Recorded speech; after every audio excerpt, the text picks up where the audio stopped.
If you've just seen Helter Skelter, you've seen one view of Charles Manson through the eyes of the man who helped send him to prison. Tonight, we're taking you face-to-face with the real Manson. CBS 4 I-Team investigator Mike Kirsch sat down with a notorious serial killer in prison. Here now, a disturbing look at the Manson tapes.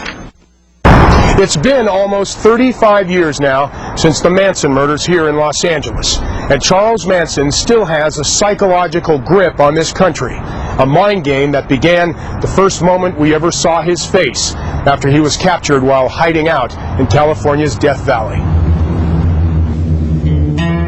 Death Valley, California. Charles Manson's last known address outside of prison. The closest place to hell, it's been called. Where the devil lives. Manson was captured here in 1969 and has been locked up ever since. But many say his spirit remains here in the desert, haunting and taunting America to this day. I'm a lizard on a rock in the desert, man. I don't care about what people think. I may shoot them if they get too close to me. I interviewed Manson in 1986 at San Quentin Prison. He's not a nice fella. I'm not a nice fella. I am a nasty son of a bitch. Just as nasty as you make me. Don't make me kill nobody. Don't make me kill nobody. Now you already know I can. Manson's followers slaughtered pregnant Hollywood starlet Sharon Tate and 6 others in Los Angeles in the summer of '69. The bone-chilling details chronicled in the book and film Helter Skelter by the attorney who prosecuted Manson, Vincent Bugliosi. The more far out, the more people like it, and there's no murder case as far out and bizarre and strange as this murder case. Bugliosi claims Manson was influenced by the Beatles' songs Helter Skelter and Revolution, ordering the murders hoping blacks would be blamed for the crime, igniting a race war, after which Manson would emerge from the so-called bottomless pit in Death Valley to lead the world. I didn't do what they said I did. I know what I did. God knows what I did. And what makes me so mad about it is that I don't have any goddamn thought in that circle at all. That's not me. I'm not this clown that you guys play-acted down here with this Helter Skelter trip train. How do we get everybody to the bottom of this pit, Charlie? Charles Manson has always maintained that Vincent Bugliosi's Helter Skelter and bottomless pit theory was pure fantasy. But the fact is, Charles Manson was on the run from a horrific crime, and this desolate landscape that is Death Valley was the perfect place for Manson to hide. Until he was captured, of course. He's been known as Crazy Charles Manson, proclaiming his innocence ever since. You trust me. I'm the guy you can trust, you know what I'm saying? You light switch on?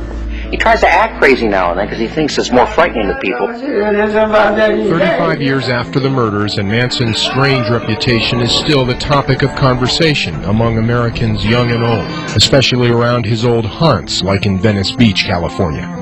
Yo, what's up, Charlie? Hold it down from the inside. We're getting real satanic out here, Charlie. It's probably one of the scarier names. You would relate Manson to something horrendous and terrible. If they ever did let him out, okay, first of all, there would be a multitude of people waiting at the gate to kill him before he ever got to the car. What could I possibly say or do that's going to influence anything you do? Dennis Rice is a father and a grandfather who fears that Charles Manson today has more influence over some kids than their own parents. Rice should know. He was a former Manson family member who served 7 years hard time for trying to break Charles Manson out of jail.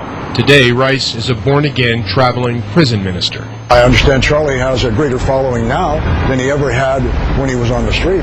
He gets more letters than any other convict in America. Now, why would that happen? Kids who say, if you would get out, I would follow you. Kids are looking for examples, and they're not finding them in the home. In Los Angeles, grief and morbid curiosity still hang over the murder scene on Cielo Drive in Benedict Canyon. The image of Sharon Tate's home, splattered with blood everywhere, still compels hundreds each year to slowly ease up the private drive as the Manson family once did. Only to find the gates locked and new construction underway where the slaughterhouse once stood. Several miles away, on Waverly Drive, remains the house where the Manson family butchered Leno and Rosemary LaBianca the night after murdering Sharon Tate. This is the end. In the end, Sharon Tate's memory lives on. An annual memorial is held outside Los Angeles every year for her and other murdered victims, their families pressuring lawmakers to keep the likes of Charles Manson behind bars forever. And it was Sharon Tate's late mother, Doris Tate, that started it all. What is today a nationwide victims' rights movement of thousands of parents of murdered children. All of this evolving from Charles Manson's horrible crime. How you doing, Moms? I'll never look into your eyes. Prison officials here in California say that Charles Manson has been denied parole so many times they've lost count. And they don't expect that to change when Manson comes up for his next parole hearing in April of next year. In Los Angeles, Mike Hirsch, CBS.